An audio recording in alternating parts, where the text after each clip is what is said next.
the viewers on all respective platforms, good morning and welcome to our media briefing, which has been occasioned by Minister Kgosientsho Ramokgopa, the Minister of Electricity and Energy, to share with you in great detail and depth key developments in South Africa's nuclear energy program and the significance that these developments have in relation to South Africa's national interests. And in so doing, the Minister is not alone, as you can see in front of yourselves. He is joined by some chief executives within the energy family. And I will introduce them starting on the Minister's immediate left. We've got Mr. Loyiso Tyabashe, who is the Group Chief Executive of the South African Nuclear Energy Corporation, which we all call NECSA. And next to him, we've got Mr. Zizamele Mbambo, who is the Deputy Director General in the Department of Electricity and Energy, responsible for nuclear. And next to Mr. Mbambo, we've got Mr. Dan Marukane, who is the Group Chief Executive at ESCOM. Next to Mr. Marukane, we've got the Acting CEO of the National Radioactive Waste Disposal Institute. We call it NERWADI. And that is Mr. Alan Carolson. So colleagues, I would now like to invite the Minister to the podium so that we commence with today's briefing. Thanks. No, thank you very much, Tsakani. Let me take the opportunity once more to thank members of the media for having taken time to join us this morning, and also by extension greet the viewers at home. I have mentioned before that the South African energy complex is entering a new era. That era was ushered when we approved the IRP 2025, which is an electricity plan that articulates the energy sources that are going to underpin South Africa's energy security going into the future. When we elaborated on that energy plan, electricity plan rather, we did make the point that nuclear will continue to be the mainstay of the South African energy complex going into the future. So today we're going to share with the rest of the country some of the most momentous decisions that have been taken by Cabinet recently in relation to the life and place of nuclear in the South African electricity complex, but also to share with you some of the work that we are doing on the research side in relation to the multi-purpose reactors that is responsible for the production of isotopes that are used in the field of medical science, that is oncology, and also explain how we intend to ensure that we begin to play a more active role in the nuclear fuel cycle. But I think it's important that I record a major decision that was recently taken by the regulator, the National Nuclear Regulator of South Africa. As many of you will know that we've got 2 active reactors that are producing electricity from nuclear in the country. And those 2 active reactors are located in our power station called Koeberg. And these are 2 units, Koeberg Unit Number 1 and Koeberg Unit Number 2. And of course, we know that Koeberg has been producing this nuclear electricity for the past 40 years. That is both units. And then they got to a stage where their license life was coming to an end. So the requirement was that for us to have a long-term operation, we needed to revive the licensing of these 2 units at Koeberg, so that we are guaranteeing that nuclear continues to be the mainstay of the South African energy and electricity complex. Of course, I did announce mid last year that we were successful in getting the long-term operating license for Koeberg Unit Number 1. It was granted on the 15th of July 2024, and what that license meant is that Koeberg Unit Number 1 now was given the green light to continue producing electricity for the next 20 years. So what this means is that Quebec Unit Number 1 will be operational until the 21st of July 2044. And then we then embarked on the next process of getting the license for Quebec Unit Number 2. So what we did with these applications was to decouple the lives of Quebec Unit Number 1 and Quebec Unit Number 2 and got two separate licenses for both units. And of course, we've been going through rigorous requirements, licensing requirements by the regulator. So I'm happy to announce that on the 6th of November, we are granted the license by the NNR, the National Nuclear Regulator of South Africa, to say Quebec Unit Number 2 can also operate until the 9th of November 2045. So this means that the 1,900 plus megawatts that are coming from nuclear will be with us as a country for the next 40 years. And of course, for us to be able to end this license, we needed to ensure that we also align with what we call the international long-term nuclear operation standards. What do those require? The first one is that there has to be comprehensive safety inspections and compliance assessments. And there has to be upgrades to safety systems, monitoring equipment, and also infrastructure. As we all know that nuclear requires very rigorous and stringent safety requirements. So it's important that when we go into the next cycle of the life of these power stations, that we also upgrade our safety systems and also the monitoring equipment for alert if there is any nuclear incident, but also to ensure that we have systems in place for purposes of evacuation and evacuating those who are in the immediate footprint of the nuclear power station. And really, these are the people mainly in Cape Town, closer to the power station. And of course, we have passed those as per the stringent requirements, not just placed by the NNR, our own nuclear regulator, but these are international standards. And of course, we did replace the three steam generators on Quebec Unit Number 1, and now we've completed on Quebec Unit Number 3. So in total, we replaced three steam generators, and in the process, we're able to refuel. Quebec is an important part. This license means that we have an opportunity to derive electricity supply from these two reactors, which give us in total 1,860 megawatts. It will going to ensure that nuclear continues to be part of the baseload capacity.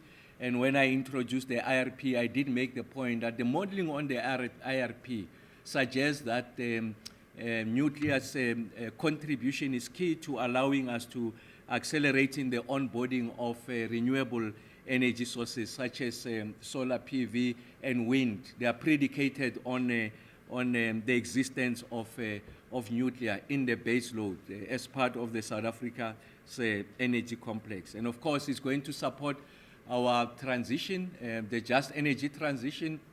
A big part of that, ensuring that there's energy security, and also to ensure that the generation of electricity is also clean. And as we all know, that nuclear is clean. So it's got major advantages to allow us to ensure that as we pivot into this next generation of the South Africa's electricity complex, nuclear continues to be a big part of it. Like I said, 40 years of another 20 years of existence, adding to the 40 years that we have already benefited from nuclear generation capacity. And also it's going to help us to ensure that we address this energy trilemma. And as I've made the point, continues to be the mainstay of baseload capacity in the country. And then the other major event that has taken place is that, as you all know, on the IRP, we said that we want to add an additional 5.2 gigawatts of nuclear generation capacity. So I'm talking about the new nuclear build program. So we know that now Quebec is a given, so we're looking at greenfields development for nuclear. So we know that a major decision was taken by our Department of Fisheries, Forestry and Environment. And that decision is that we are granted the EIA for the site that we had identified for a new nuclear build program. And that is Deinefontein, just adjacent to Quebec. And this we can deploy as I speak to you now, when we initiate now this new build program, at least 2,400 megawatts of nuclear energy. So the point we are making is that the IRP says you can proceed with the new build program. And we are also able to demonstrate that now there's a site that is fully permitted for us to be able to roll out the nuclear build program. And of course, we are exploring other sites in relation to a new nuclear build program. And these sites, of course, some of the site that we have cited is in the Eastern Cape.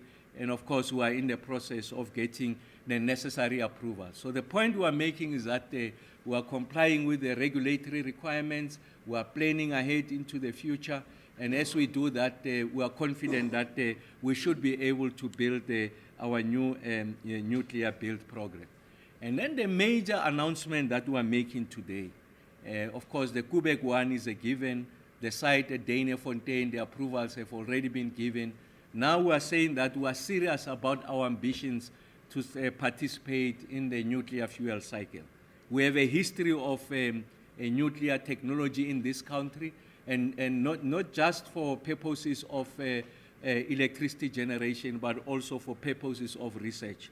And this, on the research side, it can also be stretched back to 1999, when South Africa acquired a technology from the Germans, and this technology was underpinning our pebble bed modular reactor technology.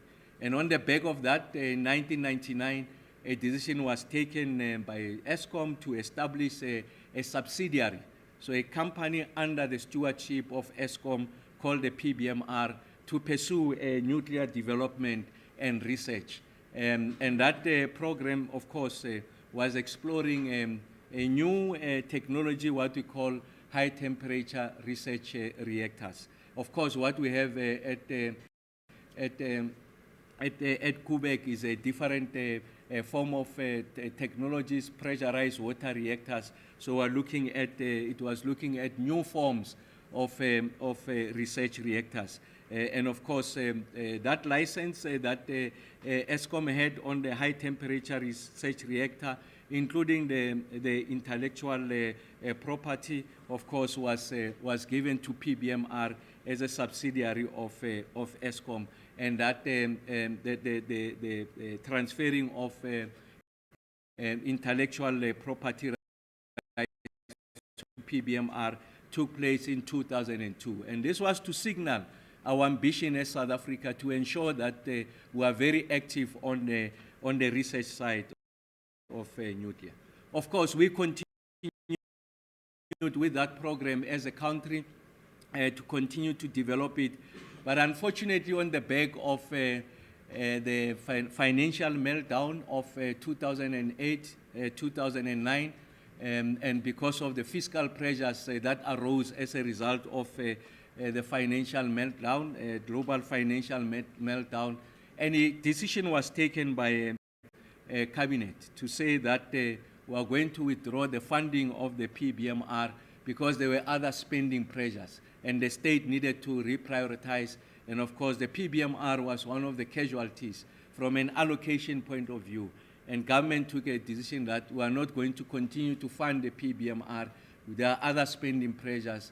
The fiscal envelope is very tight, and therefore government took a view that we need to redirect our allocations to other areas of the South African economy.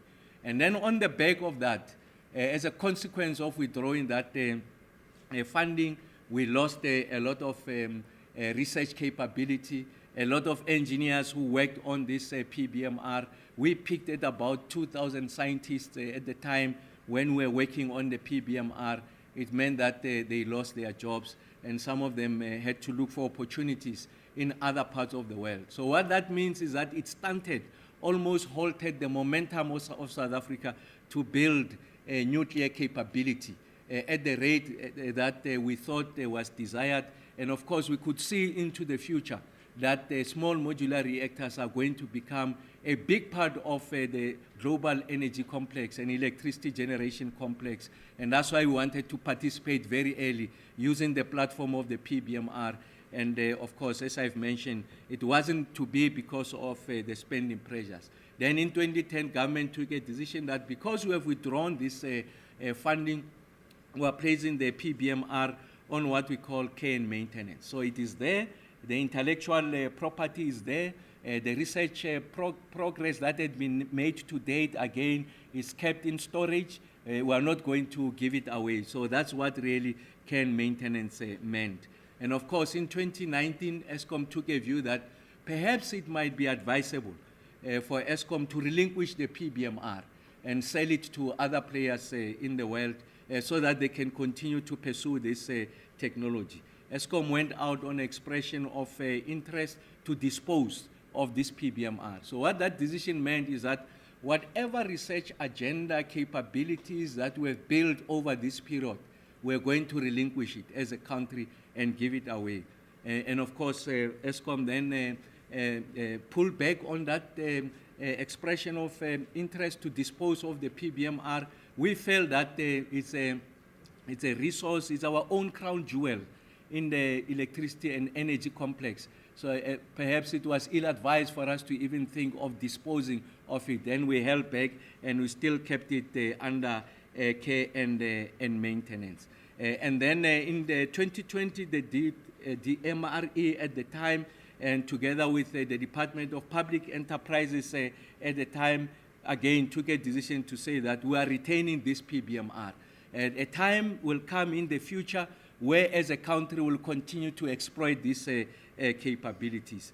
And of course, that time has arrived. That time has arrived because Cabinet has taken a decision. Cabinet has taken a decision to say that if you look at the progress that is being made in the research agenda on small modular reactors, these are really high temperature reactors. They can be easily deployed. The relative capital cost is significantly cheaper than traditional technologies, undermining the need for you to build extensive transmission lines because they can be deployed almost anywhere in the country. They can be deployed close to the load centers where consumption is happening. You can deploy them there. So it's a no-brainer that the SMRs are going to be a big part of the agenda going into the future.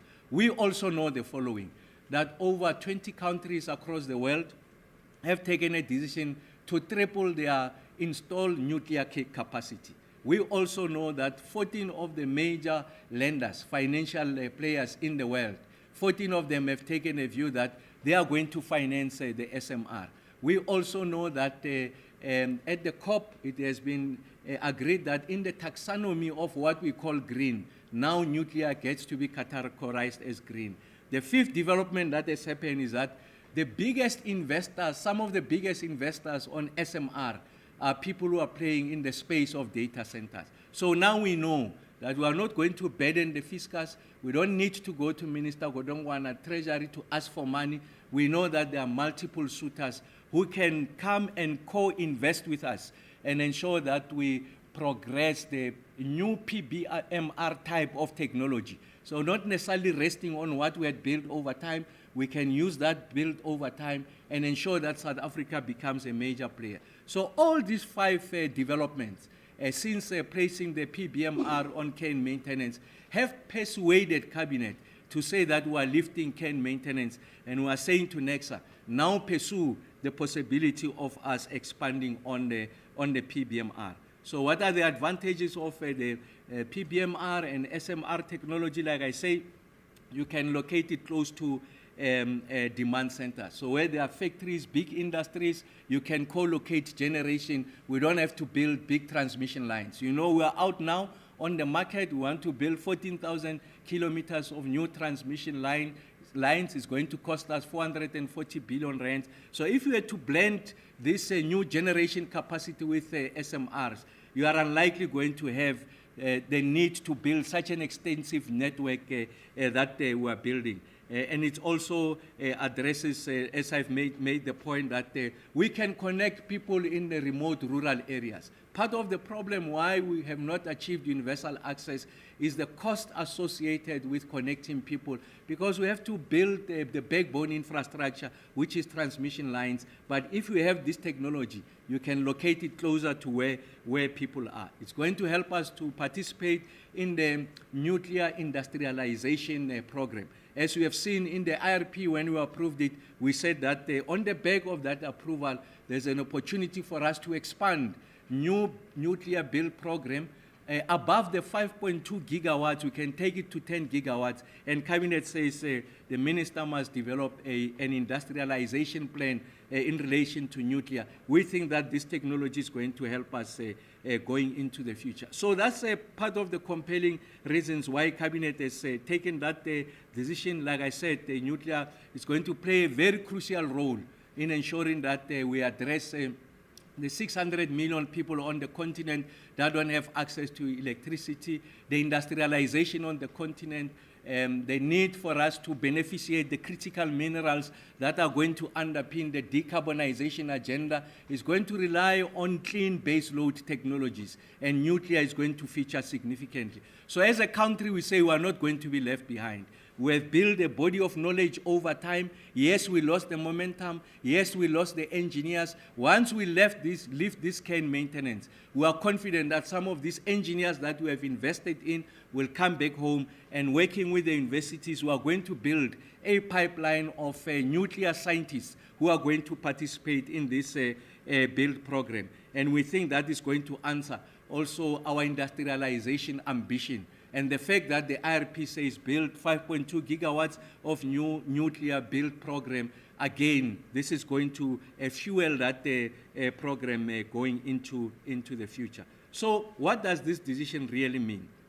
It's going to enable the PBMR. So now it means that we can reopen the fuel development laboratories to undertake the research and development. So we have placed them on ice. Now we are reopening these development laboratories and making sure that scientists get to participate in this space. Of course, driven by NEXA, we are going to ensure that we rebuild the nuclear program and the research agenda in the country. So I think it's important that we have an appreciation that those who are at the cutting edge of new solutions and new technologies in the world have invested heavily on research and development, an area that they were neglected in the country, and we are going back to that, at least in the area of nuclear. And then we know that there are also commercial opportunities. What do we know? I said that there's over 80% of these SMRs that are at different stages of development. I made the point that over 20 countries have said they are going to triple their installed nuclear capacity. And we know a big part of that is going to come from the high temperature reactors. Then you must resolve the supply side. How are you going to fuel them, these high temperature reactors? We know, as I stand before you, that it's only one country in the world that is a supplier of this fuel, and is a major player globally, export player. Domestically, China has got the biggest, is going to surpass the US once they bring into commercial operation some of the reactors that are under construction. So domestically, they'll have sufficient demand. But they also know, the Chinese, that globally, with the exponential rise of SMR, they are going to be a dominant player, in fact, enjoy a monopoly. With the introduction of the work that we are doing, we are going to be another player in that space. So there are there's a commercial proposition that we are making, that South Africa has consistently punched above its weight. On the nuclear side, the only country on the continent that has got active reactors. Of course, the Egyptians are now working on that. So we are some of the leading countries in the world, if you were to measure that from the time that we have been participating in the nuclear complex, and also the fact that we are also on the research side. So we are coming in there to ensure that we are part of the suppliers of high temperature reactors going into the future. And then NEXA will also ensure that we reactivate key facilities. Like I said, They are going to reactivate the Fuel Development Laboratory for nuclear fuel qualification. So we're placing ourselves now as big players in the world on the nuclear side. So as we explore and proceed to build our own program, we think that we can play a big role on the fuel side. And then they are also going to reactivate the helium test facility for systems testing and reactor readiness. Again, we are placing ourselves as one of the key players on the research side in relation to the nuclear fuel cycle. What NEXA will do is that we are not going to rely on the fiscus. The fiscus is constrained. We're still having significant pressures on the fiscal side, so it's not our intention to tamper with the fiscal envelope. But like I said, the demand and the suitors to partner with us is insatiable, and we are going to seek those partners. These conversations would not be possible if we have not lifted the care and maintenance, and now South Africa is going back to its rightful place as a major player on the nuclear fuel cycle. And we are confident that over a period of time, we'll be a dominant and indispensable player on the nuclear side. And of course, what NEXA will do what we call vendor identification, the players that are already playing in this space. We have lost time because over that period when we close place care and maintenance on the PBMR, it meant that we have lost significant amount of time. We have lost about 16 years of development, so we've got every ambition of catching up. Catching up means that partnering with those who remained in the space and ensure that the benefits are symbiotic, they are mutually reinforcing. Next, I will also work on the multi-purpose research reactor. 2021, Cabinet took a decision that, of course, we are proceeding with the multi-purpose research reactor. There's a research reactor that is there, Safari. We are not closing that. We are just expanding the flow of our capabilities for research. And of course, we initiated the licensing through our regulator for the construction of the multi-purpose reactor. We started that process in 2021. Just to give you a sense, we are a big player on the detection and curing of cancers. The field of medical science that is concerned with cancers, that is oncology. NEXA is a big part. We have Numeri here. They are doing medical applications. We account for about 20% of the supply of isotopes across the globe. So we're not looking for nuclear simply for purposes of electricity generation, but also for purposes of medicinal purposes, the issues of oncology. We have completed the feasibility study. The report was approved in 2024. And of course, we have given NEXA the money. 1.2 billion rand as seed capital, and NEXA will syndicate other players to ensure that we are able to build our capabilities. So the point I'm making is that South Africa is now announcing its ambition. That first, we are going to build our own domestic generation from nuclear, the 5.2 gigawatts, and then we want to play globally, and that's why we lifted the care and maintenance on the PBMR. And then the other thing, as I complete, is that we need to store this spent fuel and also nuclear waste somewhere. It must be safely stored so that it doesn't undermine, if you like, safety of people, because it continues to be reactive nuclear, even after the spent fuel. So we have established an entity called NRWADI. NRWADI is meant to ensure that it comes with disposal solutions for all classes of radioactive waste. So this entity, detached from NEXA, detached from ESCOM, must find ways of safely storing this waste. We know ESCOM is spending a lot of money on-site storage of the nuclear waste at Quebec.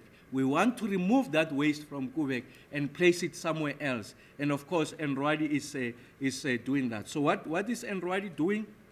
Of course, we are establishing the National Radioactive Waste Disposable Institute. That is NRWADI. I'm sorry, was established some time back. Like I said, it's meant to ensure that it stores all classes of waste.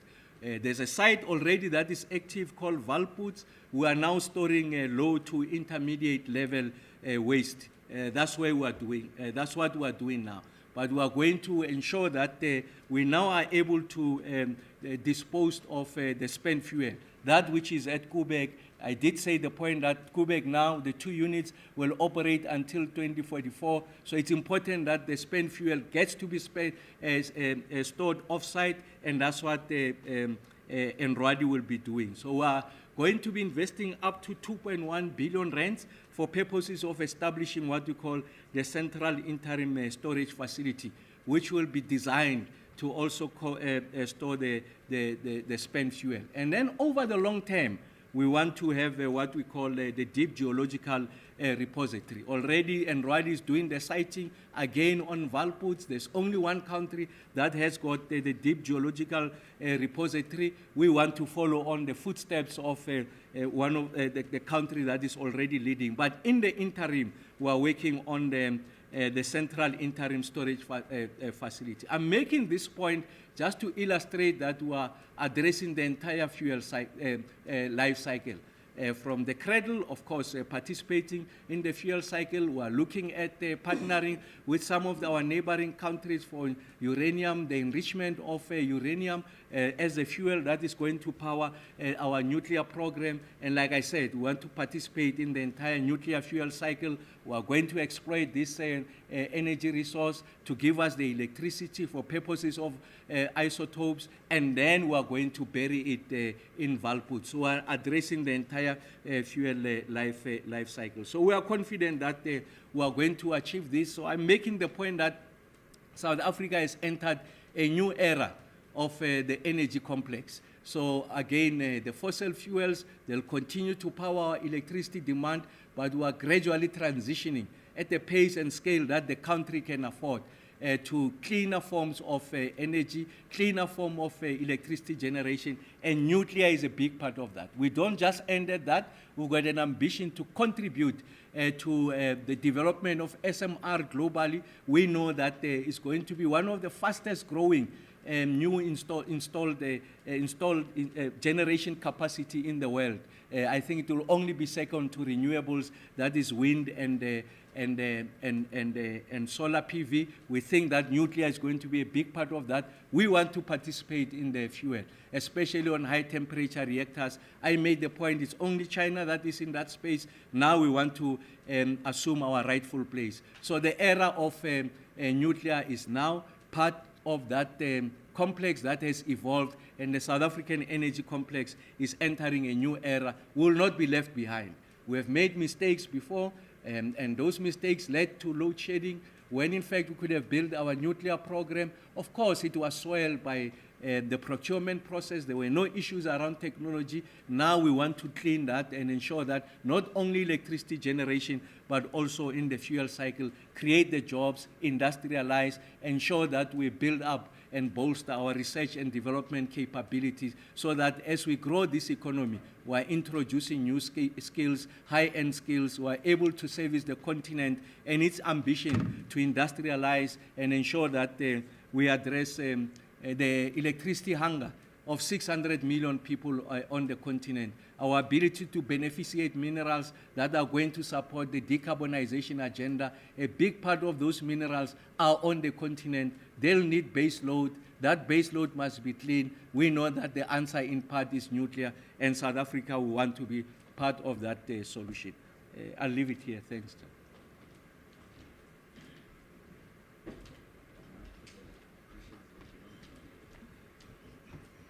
Thank you very much, Minister. And at this point, colleagues, the Minister and the panel are ready to provide you with further clarity. And therefore, the question and answer session is open. The floor is open for questions. And we will stick to our established format, where we will take 2 rounds of questions. And in so doing, we will start with the media that is in the room, followed by questions shared online. And then please do introduce yourself and the media house that you represent when you pose your question. So by a show of hands, are there any questions in the room? There's Katlehor, you'll take the second question. So there's 1 and 2 at the back. Any other questions in the room? Thank you very much. It's Gabrielle supported from Newsroom Africa. Thank you, Minister. Just on the new nuclear site at Danafontein, what does the approval, what does it allow so far? So what's the next step? Are we now entering procurement or is it still in the planning phase? And then just on transparency and public trust, Minister, what is government's plan for public engagement? We know, given historic concerns around nuclear costs, safety, and I understand you've outlined some of the steps that have been taken in ensuring that nuclear waste is taken care of. But that public engagement, what will it look like?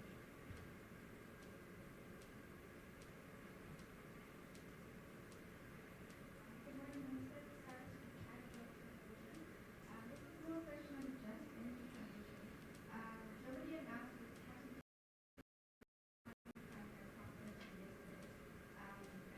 Can you hear me? Can you Sorry, Germany announced last night, this is on climate funding, announced that it's cutting funding, climate funding last night at COP30. Just in terms of the EU funding for South Africa, there's billions of dollars being committed. How is this likely to impact on South Africa's just energy transition if Germany, which is one of the biggest funders, is pulling out of climate funding? Thank you. Are those all the questions in the room before Takalani takes us through the online questions? Thank you, Zagan. The first question is from Abakwamache from Cape Town. And the question is, can you confirm if there's a timeline to start the construction of the new nuclear power station in authorization in Kgosientsho? That is the only question that we have so far. Thank you.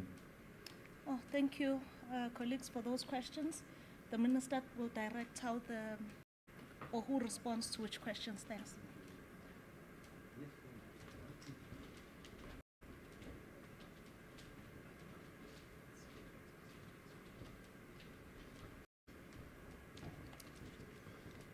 Good morning to the members of the media and the public.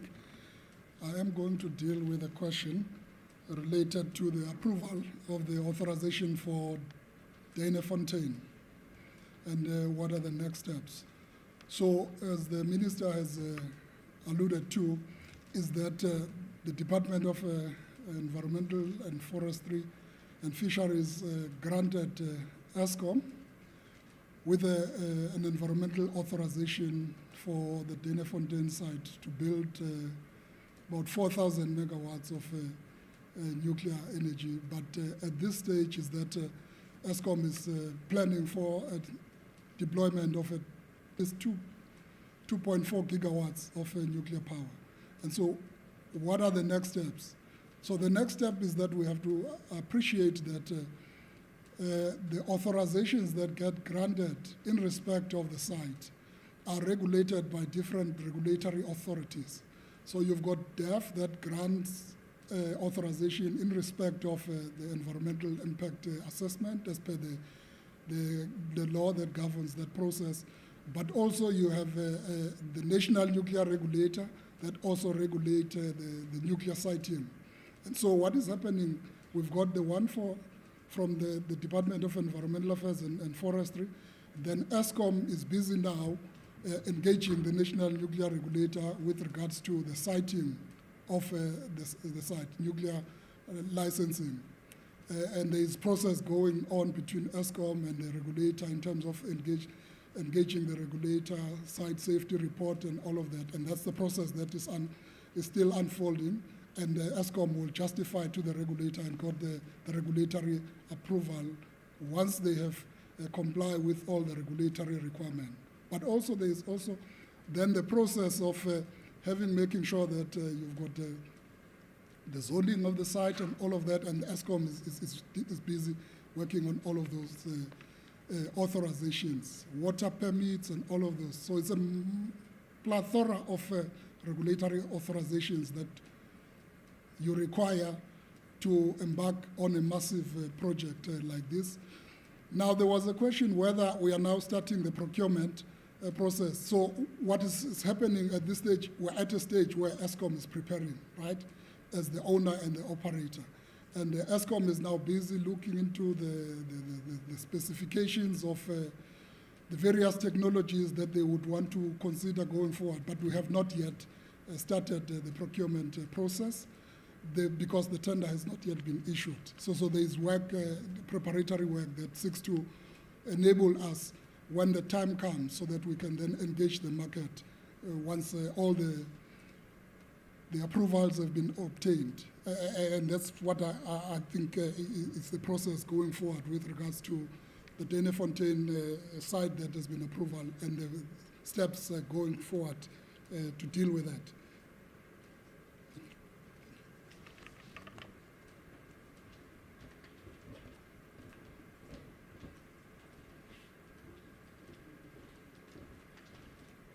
Good morning to the members of the media and the public at large.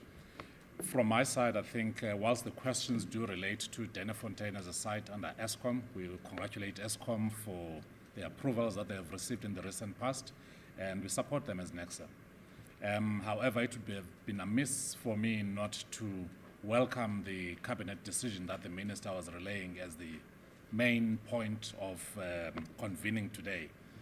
And as NEXA, what we are doing is to take and embrace the new era that the minister has told us that we are ushering South Africa into a new era of reactivating the entire nuclear fuel cycle for South Africa. We as NEXA will take forward the PBMR technology as it is being handed over from ESCOM to us, NEXA. We'll also take forward the initiative of, whilst uplifted out of care and maintenance, we'll start with the low-hanging fruit of utilizing the physical assets that already exist at the NEXA site in the form of the Fuel Development Laboratory, where we'll start producing the fuel that we've done in the past of highest standard for the PBMR type designs, and secondly, using the helium test facility, whilst in parallel ensuring that we are looking at the IP that we have mothballed since 15 years ago to see what remains of it and how we can partner in the next stages. So ours is to notice and acknowledge the path ahead in terms of partnering, looking for a suitable partner, and making sure that we resuscitate this technology and ensure that we bring the most desired benefits for South Africa and the continent at large of energy security, decarbonized energy, process heating that is also clean, as well as ensuring that we provide affordable and clean energy to the society. Those, Minister, are the key comments I have. Thank you. Thank you, colleagues. Maybe just to Katleho's question, that as part of the extension of life for Kubek Unit Number 1 and now Kubek Unit Number 2, the National Nuclear Regulator would have engaged in extensive public consultations, especially the affected communities there, just to have an assurance that Kubek is safely operating, but if there are any concerns that requires the attention of the regulator, and of course the regulator will insist as part of the licensing conditions for ESCOM to address those. So by virtue of the fact that we have received the license, it means that the regulator is more than happy with what ESCOM has committed to do from a safety point of view. And I must make the point that even when you, as DDG Mbambo was making the point, when you go into a more the virgin side or greenfields new build program, we have from an environmental the approvals for Dene-Fontein, but once you want to go into construction, again, there are rigorous requirements from a safety point of view. And of course, the cost, you are absolutely right. It's something that gets to be answered, like I said, when we will be coming out now with a more firm procurement program, and we'll be able to share with the rest of the country how we're going to address those. So those are valid issues, and of course, it's important that we subject this exercise to a much more transparent and robust public engagement, because that's what harmed the past process. And then the question with regards to Germany scaling down on the JET funding, I must say that I'm not familiar with that announcement, so I'm working on the assumption that indeed Germany has made that announcement, and I have no doubt I have no reason to doubt what you just shared with us. Of course, it will be devastating, of course. I mean, without necessarily knowing whether what they've committed to South Africa is also part of what they are cutting. So worst case scenario, if it's also affected, that's devastating. Devastating because, as you know, that the Americans have pulled out, and now it could likely be the Germans pulling out. But that's not going to deter our momentum, I think, as a country, to ensure that we sit on this just energy transition program. We have always accepted that at the core of this, we have to fund our own transition. Of course, we'll go to multinational fora, make the argument on the obligations of the industrialized countries, the more high-emitting countries, but we do appreciate that finally it's about the interest of South Africa. So if it calls for us to find new innovative instruments to finance this, we're going to do that. But of course, we'll wait for a more formal communication from the Germans, and from that, we should be able to fashion a response. I happen to also chair the Interministerial Committee on the JET. I'm sure they'll communicate to me formally, and then we'll see how best we respond to that. But I think the assurance I want to give is that the momentum on the decarbonization, the just energy transition, it's something that will not be slowed down. Of course, at all times, looking at the energy mix that support our own conditions, and also our right to ensure that we are energy secure, we are able to use our endowments to meet our electricity demand. So that will always be at the core of the work that we are doing. Thanks.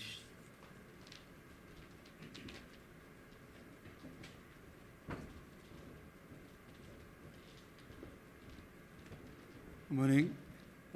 There was a question relating to public participation with regards to radioactive waste management. I think, yeah, as the Minister indicated, that we have the National Radioactive Waste Disposal Institute, which is independent from the waste generators. And that is in line with international best practice. So Inradi have joined the club of 10 independent waste operators in the world, independent from your waste generators. At the heart of radioactive waste management is transparency, openness, and inclusivity. And we have no desire or intention to be declared constitutional delinquents. In terms of Section 195 of the Constitution, it speaks about transparency, public participation, in terms of giving our stakeholders the necessary information so that they can meaningfully participate in any progress or program. So, yeah, we are a constitutional democracy, and we have no desire to be declared constitutional delinquents. Thank you.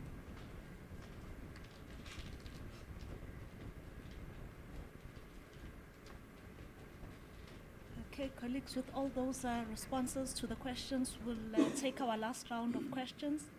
If there are any follow-up questions or new questions, please feel free. And we'll start in the room as we always do. So there's one. After Katla, is there any other question in the room? Okay. Just a last question, Katla, supported here from Newsroom Africa. Perhaps, Minister, I think this is for you. Just in terms of education, skills, recruitment, do we have enough engineers for these projects? Are we looking at, dedicating bursaries, internship programs to our TVET colleges, universities?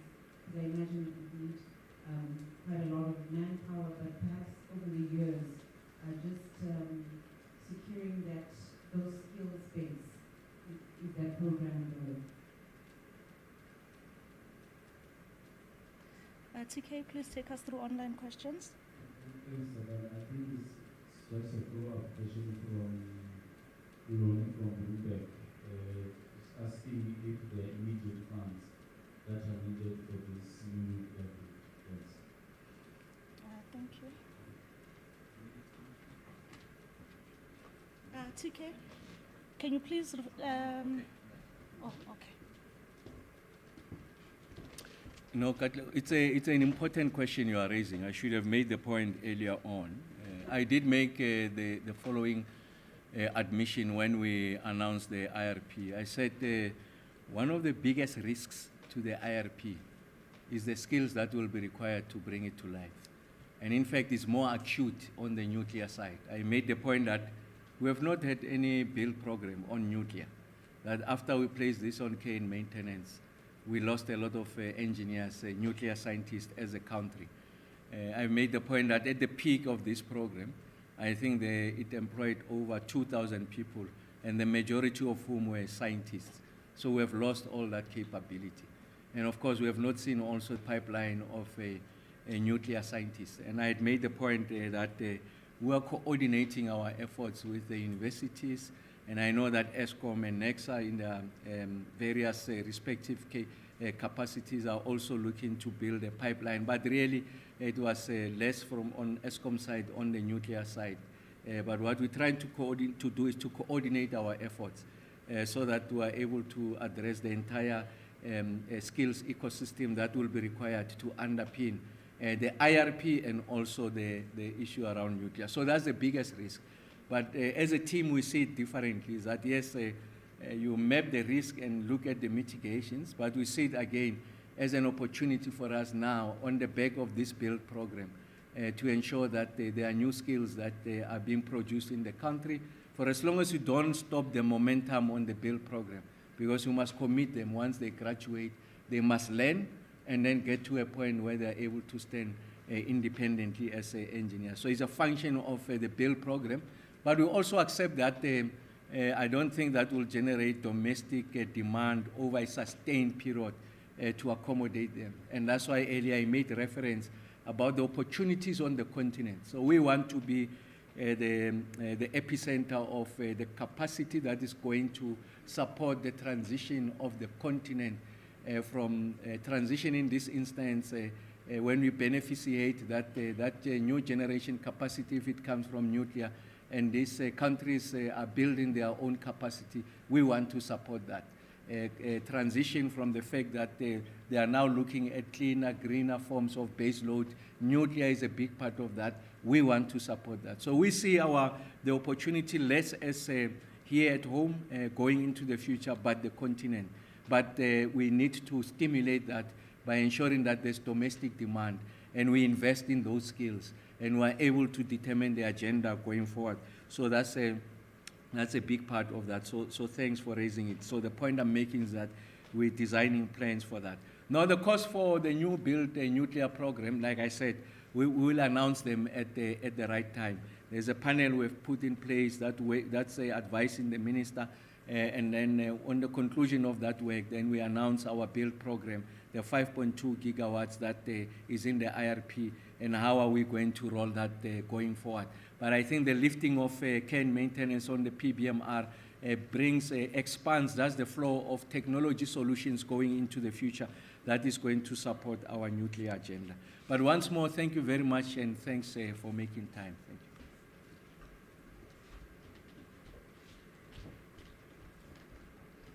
Thank you very much, Minister and the panel. So colleagues, we've come to the end of today's media briefing.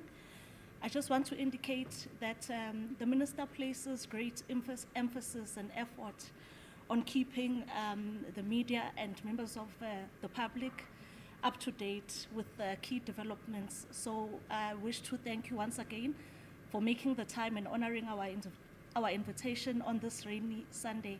May you have a good day further. Thanks.